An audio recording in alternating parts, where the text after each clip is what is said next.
अस्मद्गुरुसमारम्भां यतिशेखरमध्यमां लक्ष्मीवल्लभपर्यन्तां वन्दे गुरुपरम्पराम् ஆழ்வார்கள் வாழி அருளிச் செயல் வாழி தாழ்வாதுமில் குறவர்தாம் வாழி ஏழ்வாறு முய்ய அவர்களுரைத்தவைகள்தாம் வாழி செய்யமறை தன்னுடனே சேர்ந்து அகலகில்லே நிறையுமென் அலர்மேல் மங்கை உரை மார்பா நிகரில் புகழாய் உலகம் உன்னுடையாய் என்ன யாழ்வானே நிகரிலமரர் முனிக்கணங்கள் விரும்பும் திருவேங்கடத்தானே புகழொன்னில்லாவடியேன் உன் அடிக்கீழமர்ந்து புகுந்தேனே அகில புவன ஜன்மஸ்தேம பங்காதிலீலே வினத விவிதபூத உராதரக்ஷைகதீக்ஷே ஸ்ருதிசரசி விதீப்தே பிரம்மணி ஸ்ரீனிவாசே பவது மம பரஸ்மின்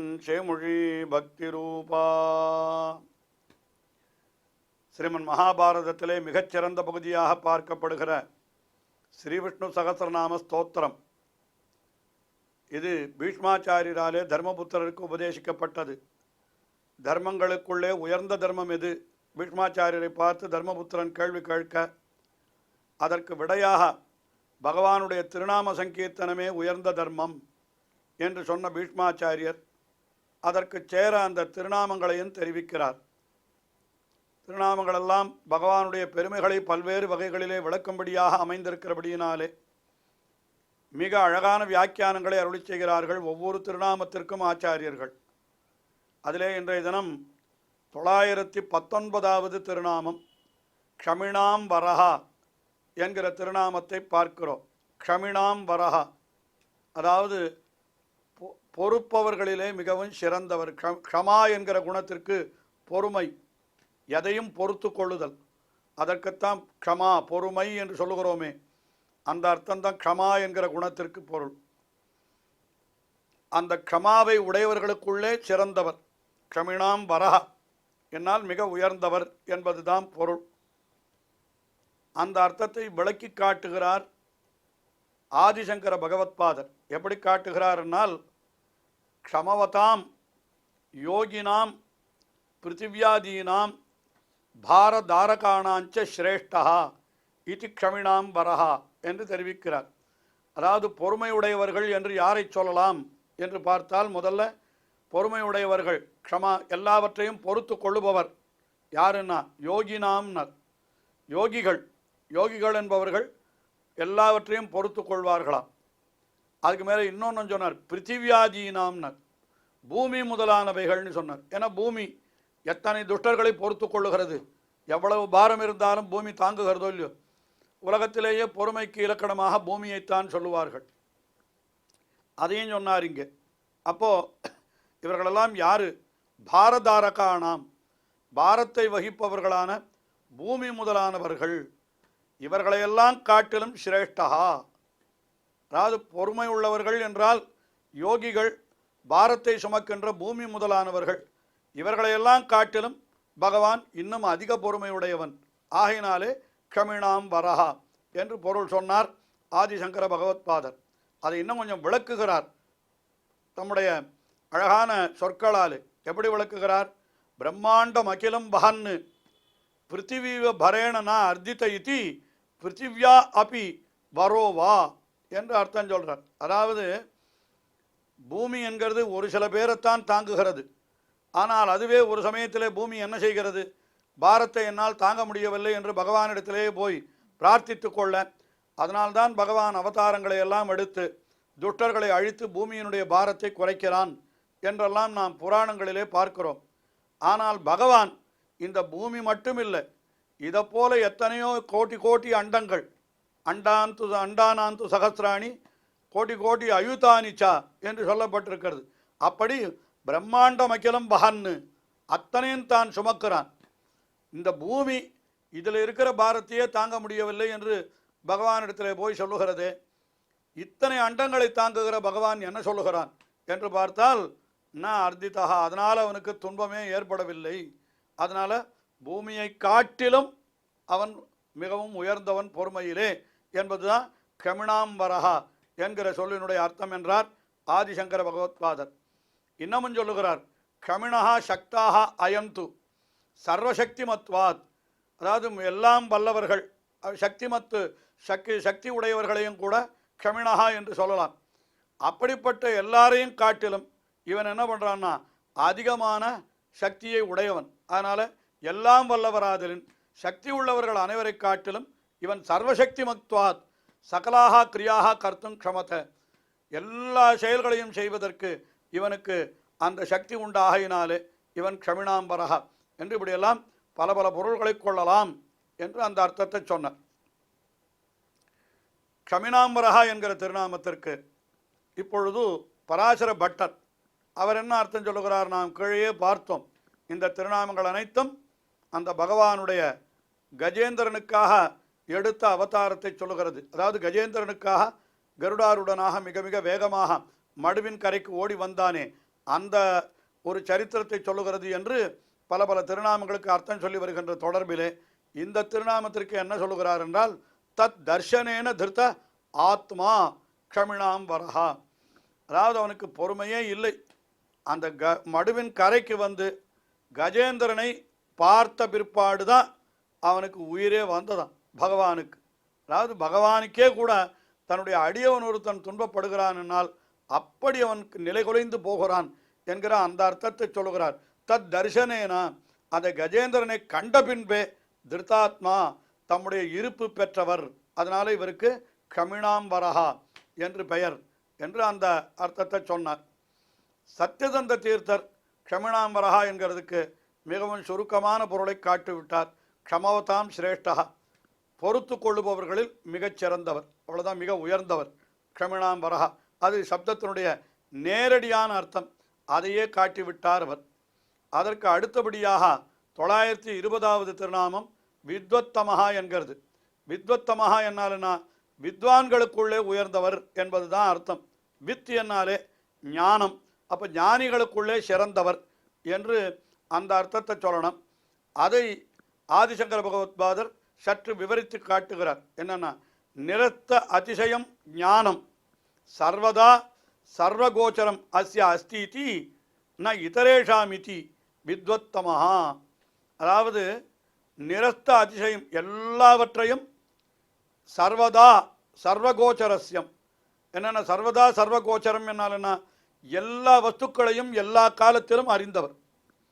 அதாவது ஒவ்வொரு நமக்கு எத்தனையோ விஷயங்கள் மறந்து போகிறது, நினைத்து கொண்டே இருக்கிறோம், ஏதோ சொல்லணும்னு நினைக்கிறோம், என்ன சொல்ல வந்தேன் என்றதை கூட மறந்து விடுகிறோம். ஆனால் பகவான் அப்படி அல்லன். அவன் எப்படிப்பட்டவன்? எல்லா காலத்திலும் எங்கும் உள்ள எல்லா வஸ்துக்களையும் எல்லா விஷயங்களையும் நன்றாக அறிந்தவன் என்று சொன்னால் அதுதான் அவனுடைய ஞானம்.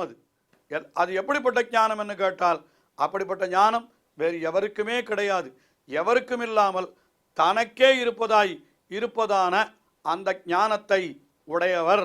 அதைத்தான் சொல்லுகிறார். நிரஸ்த அதிசயம் ஞானம் சர்வதா சர்வகோச்சரம், எல்லா காலத்திலும் எல்லாவற்றையும் அறியக்கூடிய சாமர்த்தியம் இருக்கிறது. அப்படிப்பட்ட ஞானத்தை உடையவன். ஆகையினாலே பகவான் வித்வத்தமஹா, வித்வான்களுக்குள்ளே, அதாவது ஞானத்தை உடையவர்களுக்குள்ளே சிறந்தவன், மிகச்சிறந்த ஞானத்தை உடையவன் என்று அந்த அர்த்தத்தை சொன்னார். இதே வித்வத்தமஹா என்கிற திருநாமத்திற்கு பராசர பட்டர் இதை கஜேந்திரனை காப்பதற்காக வந்த அவதாரத்திலே தொடர்பு படுத்தி சொல்ல வேண்டும் அல்லவா? அந்த கஜேந்திரனை முதலையினிடமிருந்து காப்பாற்றினது மட்டுமல்ல, அந்த முதலையினுடைய பற்கள் பட்டு அந்த யானையினுடைய கால்களிலே கொஞ்சம் ரணம் ஏற்பட்டு விட்டது. அதை கூட இவன் சிகிச்சை பண்ணி அதை தெளிவித்தான் என்று சொல்லுகிறார், நன்றாக ஆக்கினான். அதைத்தான் சொல்ற தத் சிகிச்சாயாம் வித்வத்தமஹா. வித்வத்தமஹான்னா என்ன? நல்ல விஷயம் தெரிஞ்சவன் அர்த்தம். என்ன விஷயம் தெரிஞ்சவர் இந்த இடத்துல அப்படின்னா, கஜேந்திரனுக்கு வேண்டிய சிகிச்சையை அளிக்க தெரிந்தவர். அதை சொல்லுகிறார்.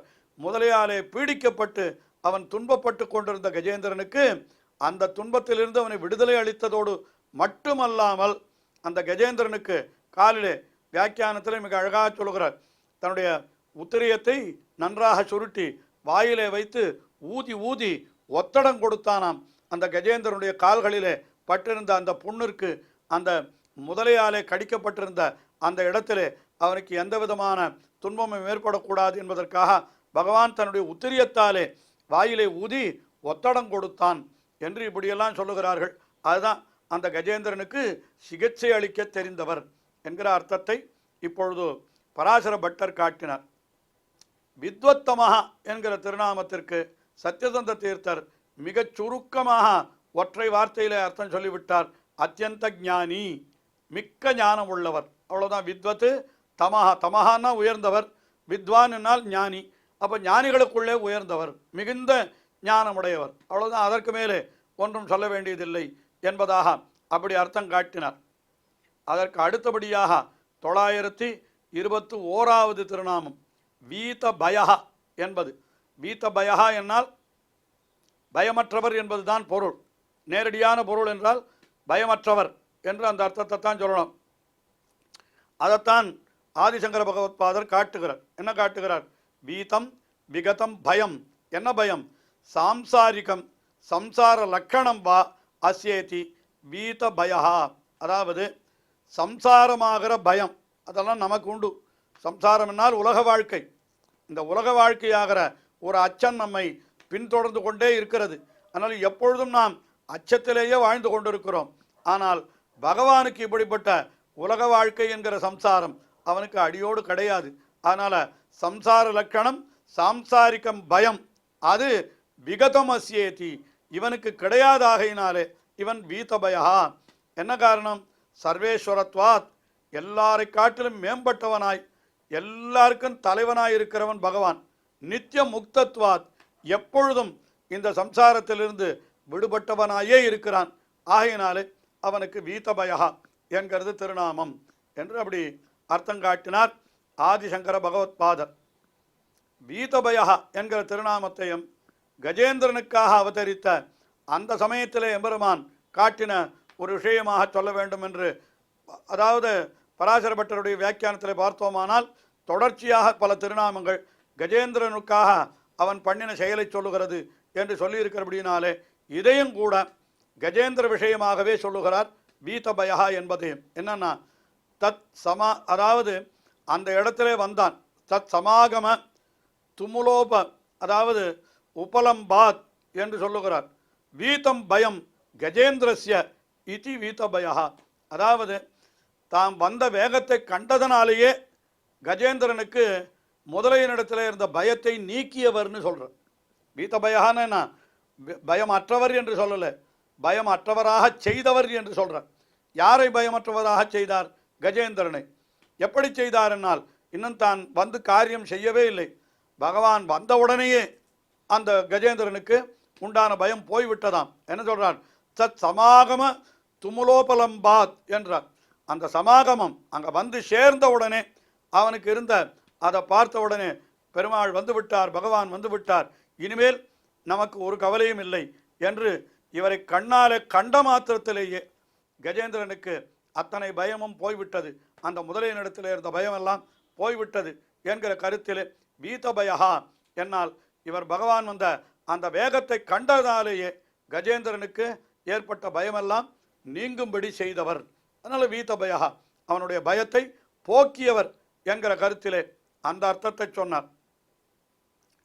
வீதபயா என்கிறதுக்கு சத்யதந்த தீர்த்தர் மிகச் சுருக்கமாக ஒற்றை வார்த்தையிலே என்ன அர்த்தம் சொல்லுகிறார்? பயசூன்யா.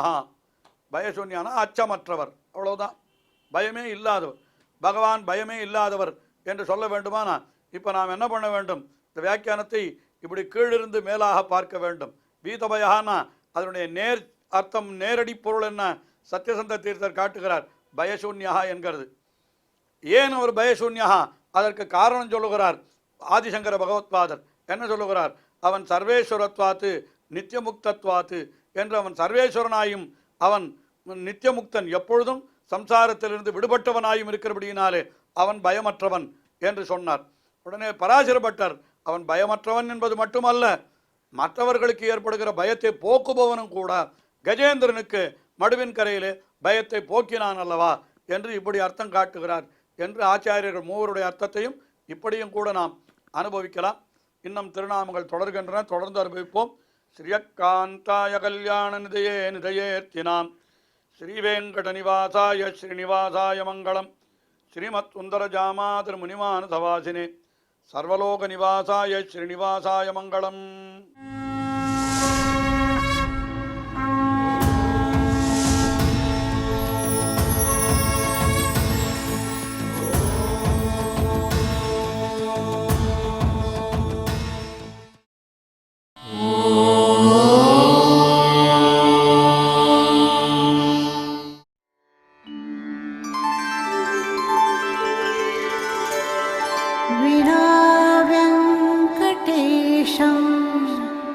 ननाथो ननाथः सदा वेङ्कटेशं स्मरामि स्मरामि.